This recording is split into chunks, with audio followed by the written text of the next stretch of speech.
उनके पास हवाई जहाज है, उनके पास हेलीकॉप्टर है, उनके पास कार है, उनके पास संपत्ति है, उनके पास दौलत है, लेकिन हमारे पास जनता है। कमलनाथ पर चुटकी, वो भी दीवार फिल्म के मशहूर डायलॉग मेरे पास माँ है के अंदाज में।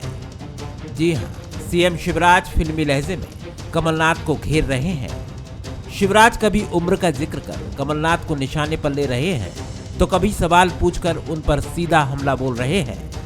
लेकिन अब उम्र के बाद शिवराज ने कमलनाथ को दौलत के दम पर एमपी कांग्रेस का लीडर बताने की कोशिश की और खुद को जनता का सेवक बताया। उनके पास हवाई जहाज है, उनके पास हेलीकॉप्टर है, उनके पास कार है, उनके पास संपत्ति है, उनके पास दौलत है, इसलिए वो कांग्रेस के नेता है, लीडर है और मुख्यमंत्री के उम्मीदवार है। कांग्रेस अगर इस पैमाने पर अपना नेता तय करती है कि उनके पास सब कुछ है, लेकिन ये लोकतंत्र में ये मापदंड लीडर का नहीं हो सकता। चुनावी समर में बयानबाजी फिल्मी हो चली है। कुछ दिन पहले गृह मंत्री नरोत्तम मिश्रा ने भी कमलनाथ पर गाना गाकर निशाना साधा था। हालांकि शिवराज सिंह चौहान के दौलत वाले बयान पर कमलनाथ ने भी पलटवार किया है। शिवराज सिंह जी झूठ बोलने से बाज नहीं आएंगे। क्या वो बता सकते हैं कोई कंपनी, कोई उद्योग से क्या मेरा कोई संबंध है? मैं किसी उद्योग का मालिक नहीं हूँ, मैं किसी कंपनी का मालिक नहीं हूँ, पर शिवराज जी का खाना हजम नहीं होता बिना झूठ बोले। अब उनको कुछ नहीं सूझा तो कहते हैं वो उद्योगपति है। मुझे बता दें, आप उनसे पूछिएगा कौन सा उद्योग मेरा है, कौन सी कंपनी मेरी है, कौन सा व्यापार मेरा है, इसका जवाब दे आपको।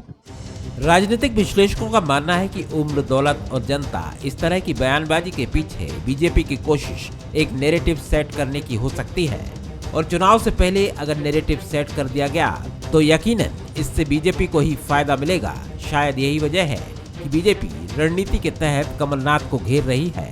हालांकि कमलनाथ बीजेपी की इस रणनीति की क्या काट निकालते हैं, ये देखना दिलचस्प होगा।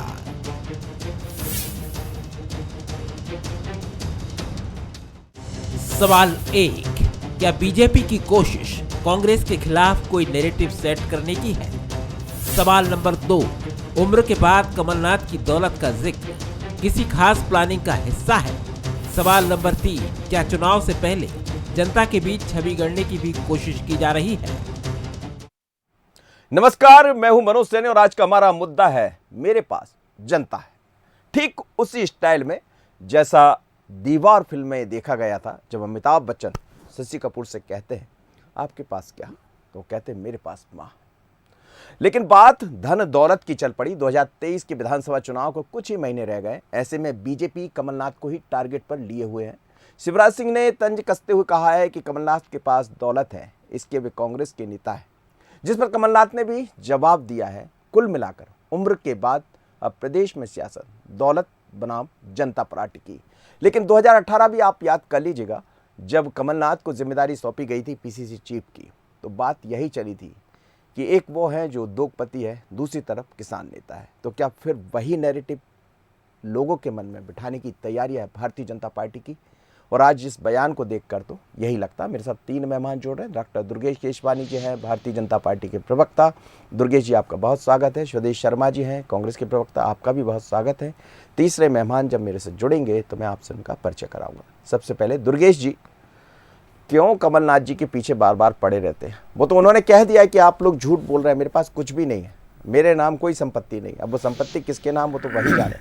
लेकिन उन्होंने कहा मैं कोई उद्योगपति नहीं हूँ, मैं तो जनता का सेवक हूँ।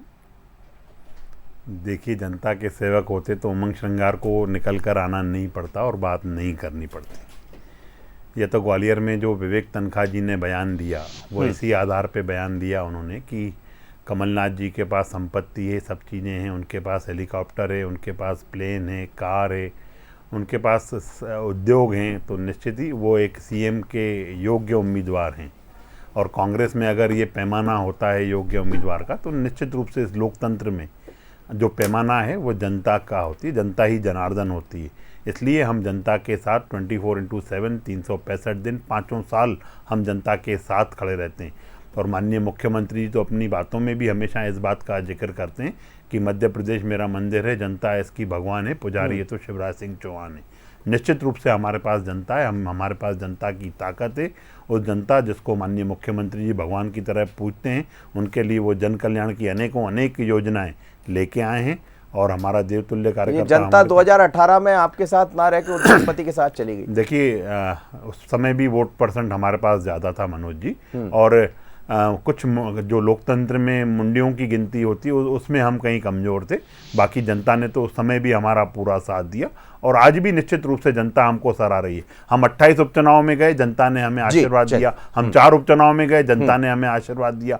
और यहाँ तक कि जब राष्ट्रपति का चुनाव हो रहा था तो द्रौपदी मुर्मू जी को भी अगर किसी जनता ने और इनके विधायकों ने भी इनके खिलाफ होकर वोटिंग की, तो निश्चित ही जनता तो क्षेत्र के लोग अगर चाहते हैं, जनता तो चाहती है भाजपा को। ठीक है, मैं जवाब ले लेता हूँ। स्वदेश जी जवाब दीजिएगा।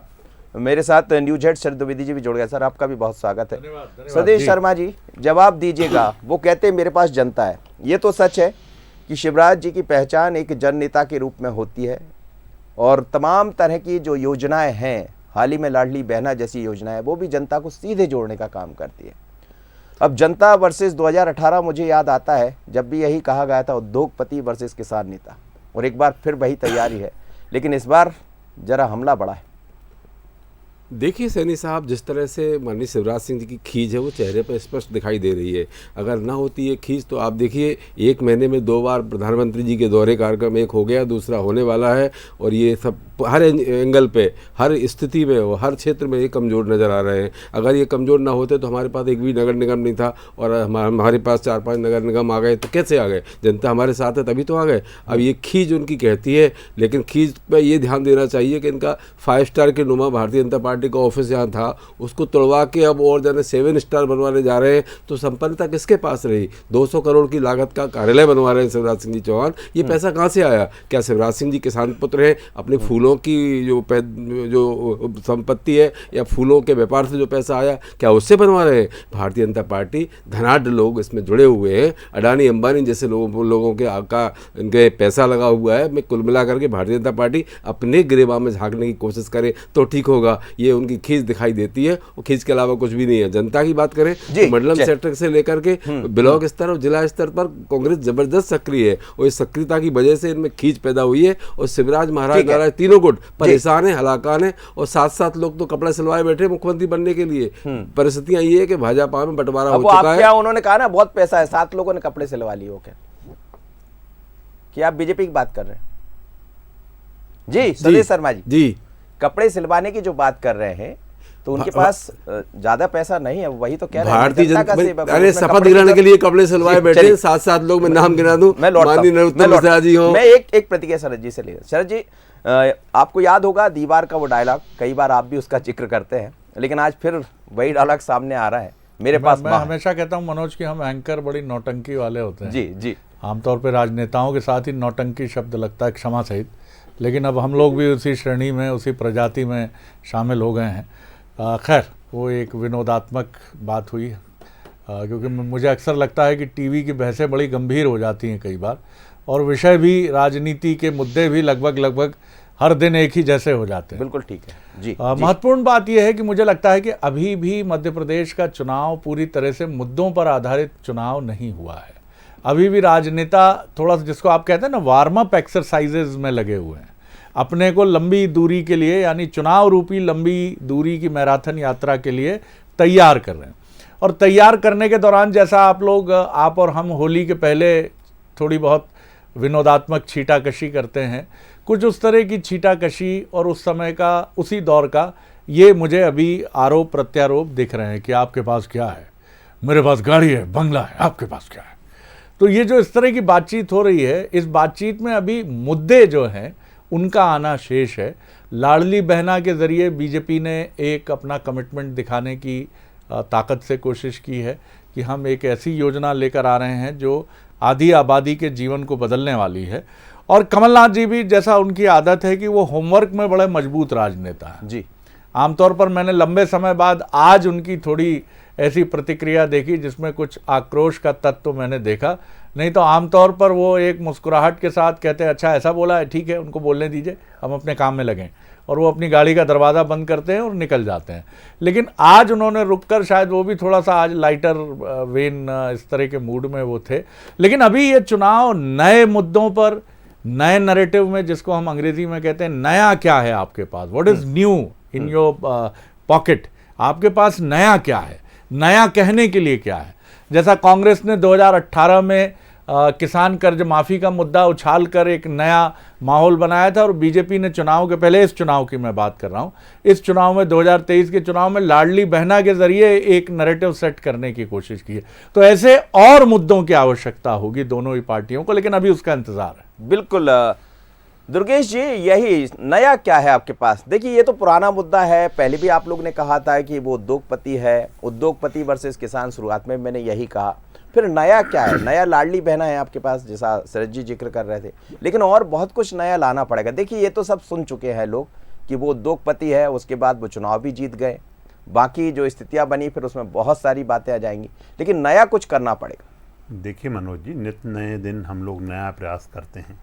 जैसा माननीय शरद जी ने भी इस बात की ओर इंगित किया कि लाडली बहना जो योजना है वह निश्चित रूप से एक महिला सशक्तिकरण के उसमें वो एक मील का पत्थर साबित होगी। इससे पूर्व में भी आप देखेंगे कि माननीय मुख्यमंत्री जी ने अनेक योजना, चाहे मेधावी छात्र योजना देख लें, चाहे तीर्थ दर्शन योजना देख लें, लाडली लक्ष्मी योजना देख लें, कन्यादान योजना देख लें, यह सब ऐसी योजनाएं हैं जो प्रदेश ही नहीं देश में अनेक राज्यों ने इसको अंगीकार भी किया और विश्व में भी इन चीज़ों की चर्चा हुई। तो हमारे पास नया तो हम नित्य नया जो जनता से निकल कर आता है, इसीलिए माननीय मुख्यमंत्री जी ने कहा ना कि मेरे पास जनता है। जब जनता के बीच से आवाज़ निकल कर आती है, उसको अगर अमली जामा पहनाने का काम योजना के माध्यम से किया जाता है तो हमारी सरकार में किया जाता है। कांग्रेस में निश्चित रूप से कमलनाथ जी जिस लाइटर नोट पे बात करें, अरे आप उद्योगपति हैं, उसको स्वीकार करने में क्या दिक्कत है? मुझे लगता है कि वो इसलिए स्वीकार नहीं कर रहे हैं क्योंकि जब वो मुख्यमंत्री बने थे तो मध्य प्रदेश की जनता ने एक आशा की किरण दिख रही थी कि मध्य प्रदेश में उद्योगों के जाल बिछ जाएंगे, पर एक उद्योग नहीं दे पाए। इसलिए वो शायद बैकफुट पर आकर ये बात नहीं करना चाहते कि मैं कोई उद्योगपति नहीं हूँ, मेरे को आप सिर्फ राजनेता के रूप में देखिए।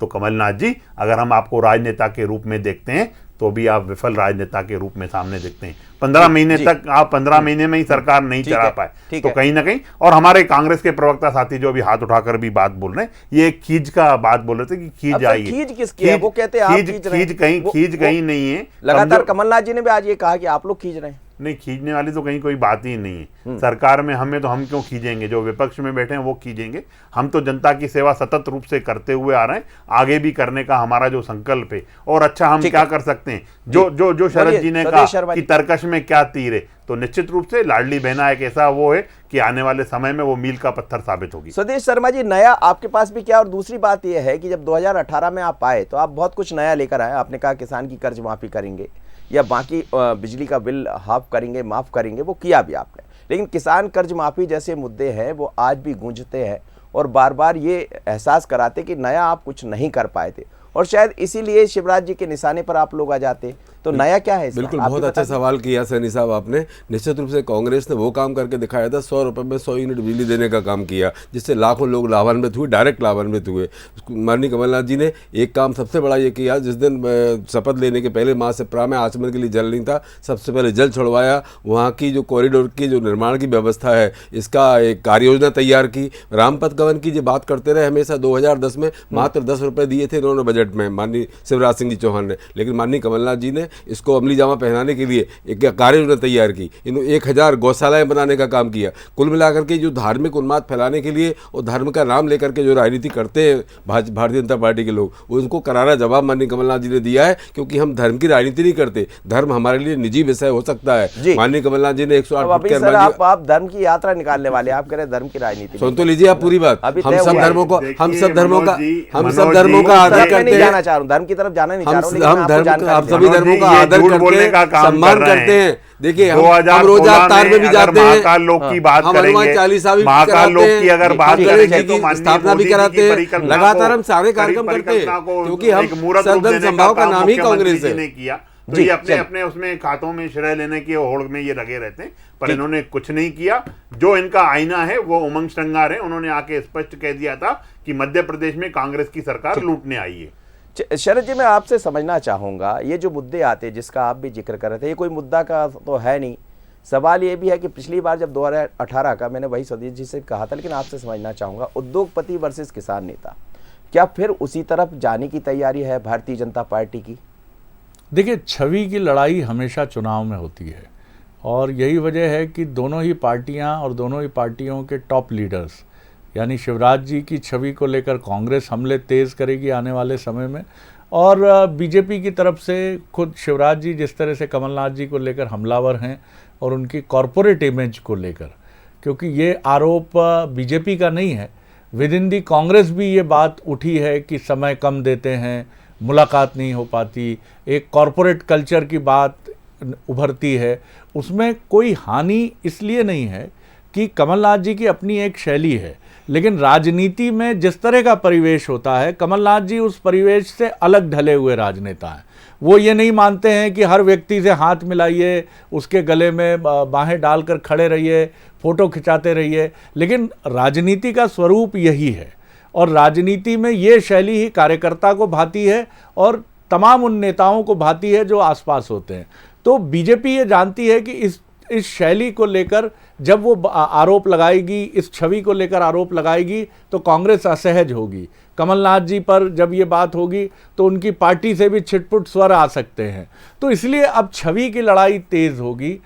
कमलनाथ जी और उनकी टीम शिवराज जी पर हमले करती रही है इसके पहले, लेकिन वो हमले भी तेज़ होंगे। लेकिन अभी तक दोनों ही पार्टियों की तरफ से एक सुविचारित रणनीति की बात, हालांकि हम सुन रहे हैं कि कांग्रेस में एक चुनाव के प्रबंधनकार बड़े जो पीके के साथ काम कर चुके हैं वो आए हैं और बीजेपी के लिए भी लगातार टीम्स काम कर रही हैं। हालांकि बीजेपी इसको लेकर थोड़ा इस बार मुझे दिखता है चुपचाप है, वो इसको बहुत उजागर नहीं कर रही है कि कौन उनकी टीम के साथ काम कर रहा है।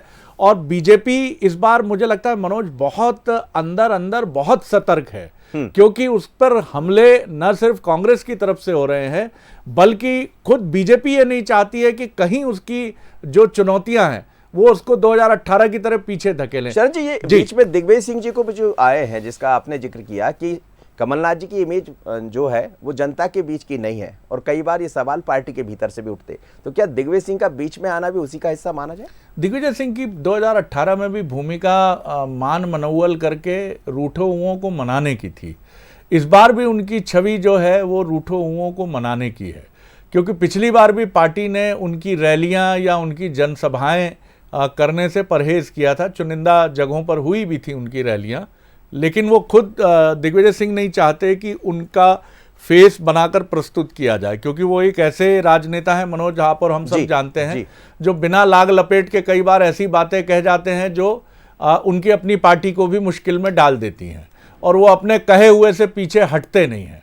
तो उनका पब्लिक में इस्तेमाल पब्लिक छवि जैसी बात नज़र नहीं आएगी, लेकिन उनका इस्तेमाल अंदर अंदर तोड़फोड़ की राजनीति जो चुनाव में चलेगी कि बीजेपी से ये महोदय इधर आ जाएं, ये रूठे हुए हैं, अजय सिंह जी को पकड़ लीजिए, विंध्य में मना लीजिए, अरुण यादव को साथ ले लीजिए, इनको टिकट नहीं देना चाहिए, इनको नहीं लेना चाहिए। इस मामले में अभी बीजेपी में ऐसे रणनीतिकार सामने आने हैं जो रूठो हुओं को मनाए। पहले नरेंद्र सिंह तोमर जी ये दायित्व तो बखूबी संभालते थे। बिल्कुल आप सही कह रहे हैं। हालांकि इसकी शुरुआत की है कुछ हद तक भारतीय जनता पार्टी ने, अभी लगातार बैठकों का दौर भी जारी है। प्रभात झा जी भी निकले थे अभी। जी हाँ। वही चुनौती है दुर्गेश जी आपके सामने भी। देखिए, आरोप प्रत्यारोप तो चलते रहेंगे, चुनाव जैसे जैसे नजदीक आएंगे। आज मैं ये भी देख रहा था कि आपने ट्वीट पर भी बहुत सारे बार ट्विटर बार आपने शुरू कर दिए है, भारतीय जनता पार्टी वर्सेस कांग्रेस आप दिखा रहे हैं, उन्होंने क्या किया, हमने क्या किया। लेकिन इसके बीच में एक जो कमी आपके यहाँ भी दिखाई देती है वो है सामंजस्य की, एक दूसरे के बीच में समन्वय की, जिसकी जरूरत पड़ेगी भले आप आरोप कुछ भी लगाते रहिए। मुझे लगता है ये सिर्फ टेबल की बातें हैं मनोज जी, और मुझे नहीं लगता है कि कहीं हमारे नेताओं में आपसी किसी चीज़ की सामंजस्य की कमी है, या हमारे यहाँ परस्पर मेल मिलन हमारे यहाँ होता रहता है। वही हम सुर्खियों में फिर आपके यहाँ डिबेट में बैठते हैं। तो हमेशा हमारे नेता आपस में मिलते हैं, हमारे यहाँ पे जो निर्णय होते हैं वो सामूहिक निर्णय होते हैं, और निश्चित रूप से अध्यक्षीय व्यवस्था है हमारे लिए, हमारा संगठन सर्वोपरि है निश्चित रूप से, और संगठन जो जो जो कि प्रत्येक कार्यकर्ता की भूमिका तय करता है उसी से ही। पर जो इस बार हमारा प्रदेश नेतृत्व है, केंद्रीय नेतृत्व है, उसने निश्चित रूप से एक लक्ष्य दिया है प्रत्येक कार्यकर्ता को, और प्रत्येक कार्यकर्ता उस लक्ष्य की ओर काम भी कर रहा है। जो हमारा बूथ का मैनेजमेंट है उस पर 51% बूथ शेयर होना चाहिए, उस पर हम लोग काम कर रहे हैं, और अन्य जो पार्टी की रणनीतियाँ उस पर प्रत्येक कार्यकर्ता काम कर रहा है। पर हमारे विपक्ष के साथी अभी सुदेश शर्मा जी ये बात कर रहे थे कि हमने मंडलम सेक्टर तक, अरे इससे पूर्व वाले चुनाव में सुरेश पचौरी जी का बयान था कि आपके पास बूथ पे बिठाने के लिए कार्यकर्ता नहीं थे, तो पेड वर्कर्स को आपने बिठाकर चुनाव की रणनीति बनाई। और सर चुनाव जीत गए थे वो, लेकिन नहीं कहीं कोई चुनाव नहीं जीते आप। 18 का चुनाव नहीं जीते। 18 के चुनाव में बता रहा हूँ, मुंडियों की गिनती कहीं ज्यादा रही होगी जी, बाकी वोट परसेंट हमारे पास ज्यादा था। और उसके बाद भी जो संख्या गिनी जाती है, संख्या बल जो मुंडी शब्द को थोड़ा संशोधित कर लें माननीय विधायकों के लिए, माननीय विधायकों के लिए मुंडी बोल रहे हो? नहीं विधायक संख्या की दृष्टि से कुछ कम थे हम लोग, संख्या बल का प्रतीक नहीं है विधायक। जी जी, तो निश्चित रूप से उसको उसमें हम लोग थे। और हम मुझे लग रहा है कि अब वो आप सब, क्योंकि आप ही कमलनाथ जी के एक तथाकथित बयान को लेकर हमलावर हुए हैं कि विधायकों का क्या मान है, आप मुंडी बार बार कर रहे हैं। मैं उस चीज में आ रहा था, मैं उस चीज को, एक जो बोलचाल की भाषा में होता है वो, बाकी संख्या बल हमारे पास कम था, उस संख्या बल के बाद निश्चित रूप से हमने। देखिए बिल्कुल सही है, जो सुभाष चंद्र बोस ने जो नारा दिया था, तुम मुझे खून दो, हम तुम्हें आज़ादी देंगे, वही नारा भारतीय जनता पार्टी के विधायक नारायण त्रिपाठी ने दिया है। तो मुझे 30 दो, मैं तुम्हें बिंद दूंगा। भाजपा में खलबली मची हुई है, बुरी तरह से मची हुई है, और भाजपा टूट के कगार पर है मध्य प्रदेश में। जो कर्नाटक में होगा वो स्थिति यहाँ नजर आएगी। माननीय कमलनाथ जी 2023 में शपथ लेंगे सैनी साहब, ये बिल्कुल नोट कर लीजिए। ये परेशानी में इसीलिए है, परेशानी की वजह यही है, सबसे बड़ी वजह है इनकी परेशानी। अब देखो ये इंटरप्ट कर रहे हैं, नहीं इंटरप्ट कोई नहीं कर रहा, इंटरप्ट इसलिए कर रहे हैं, सोच रहे हैं पब्लिक में बात ये जाना नहीं चाहिए। कह रहे हैं आपकी बात, इतना संबंध तो चलने दीजिए स्वदेश जी। बोलिए स्वदेश जी, अपनी बात दुर्गेश जी वैसे भी बहुत सरल। भारतीय जनता पार्टी बहुत ज्यादा पसोपेश में है, क्योंकि 28 जो महाराज वाले लोग आए हैं उनको अगर टिकट देते हैं तो देव दुर्लभ कार्यकर्ता इनका, जिसने 35 साल से भाजपा को दरी बिछा करके, चने चबा करके, साइकिल चला करके मेरे को देखा बड़ा किया है, टिकट देंगे सैनी साहब जी, उनको अगर टिकट देंगे ये, तो इनका देव दुर्लभ कार्यकर्ता इनसे दूर हो जाएगा। और हुआ था उपचुनाव में, हमने देखा चिंता करिए पार्टी को जनसंघ के टाइम से कल जो नरोत्तम जी ने कहा कि पूरी पार्टी उधर पड़ी हुई है, और हमारे छोड़ की हमारे कार्यकर्ताओं की चिंता कर रहे हैं। और अभी ग्वालियर चंबल की बात करें, अपनी चिंता करिए, राव देशराज सिंह जनसंघ के डबल डिजिट में नहीं आएंगे आप मध्य प्रदेश में। उनका बेटा 1000 गाड़ियां लेकर के कांग्रेस ज्वाइन किया, 1000 गाड़ी में परिवार के लोग भी उसमें साथ नहीं आए, ऐसी खबरें भी। खैर वो अलग मुद्दा है। शरद जी, ये तो बड़ा तय हो गया है कि कमलनाथ वर्सेस शिवराज ये चुनाव फिर दिखाई देने वाला है, और इसीलिए बार बार एक दूसरे के आमने सामने आ जाते हैं। बिल्कुल ठीक बात है। देखिए जो दुर्गेश जी कह रहे थे उसमें दम है कि बीजेपी में अगर चुनौतियां और अंतर विरोध होते हैं, जो स्वाभाविक है, हर पार्टी में होते हैं, तो इस पार्टी में सब कुछ सेट कर लिया जाता है। यहाँ पार्टी का चेहरा सर्वोपरि होता है, और पार्टी के निर्देश सभी को शिरोधार्य करने पड़ते हैं। कांग्रेस के लिए भी इस बार ये चुनौती 2018 की तरह नहीं है, माइनस ज्योतिरादित्य सिंधिया, ये एक बड़ी चुनौती उनके लिए है। और ये एक एडवांटेज है बीजेपी के लिए कि वो सिंधिया जो पिछली बार कांग्रेस के लिए एक वोट खींचने वाले नेता के तौर पर देखे गए, वो अब कांग्रेस के साथ नहीं है। लेकिन इतना ज़रूर है कि दोनों ही पार्टियों को ख़ासतौर से एक नए नैरेटिव के साथ सामने आना पड़ेगा, नए मुद्दे लाने पड़ेंगे, एक नया जोश दिखाना पड़ेगा, और नई बातों के साथ इस चुनाव को लेकर आगे बढ़ना होगा। और बीजेपी की कोशिश इस दिशा में निरंतर है, कांग्रेस भी लगातार प्रयास कर रही है। बीजेपी का एडवांटेज है उसका मजबूत संगठन और डबल इंजन की सरकार के साथ नरेंद्र मोदी जी और अमित शाह जैसे दिग्गज नेताओं का शिवराज जी को पूरा समर्थन और पूरा हाथ। बिल्कुल आप ठीक कह रहे हैं। और इसके साथ ये भी दिखाई देना पड़ेगा कि कार्यकर्ता के साथ कौन आगे बढ़ेगा। दावे दोनों के हैं, बूथ की तैयारी दोनों दलों की है, लेकिन क्या इस तरह के आरोप प्रत्यारोप और दिखाई देते रहेंगे। आप तीनों मेहमानों का बहुत धन्यवाद, आप मेरे साथ जुड़े। मध्य प्रदेश में 2023 के चुनाव के पहले एक दूसरे पर छिटाकसी तो नहीं कहेंगे, आरोप प्रत्यारोप का दौर जारी है। और लगातार ये दिखाई भी देता रहेगा, क्योंकि अब तो समय बदला है। बात सोशल मीडिया की भी होगी और जिस तरह से दोनों दल आगे बढ़ रहे हैं, अब समझना ये पड़ेगा कि जनता किसकी बात को मानती है, उद्योगपति की या किसान नेता की। मेरे पास जनता है। इतना ही, मुझे दीजिए इजाजत। आगे देखिए अफसरनामा दुर्ग एसपी डॉक्टर अभिषेक पल्लव के साथ। नमस्कार।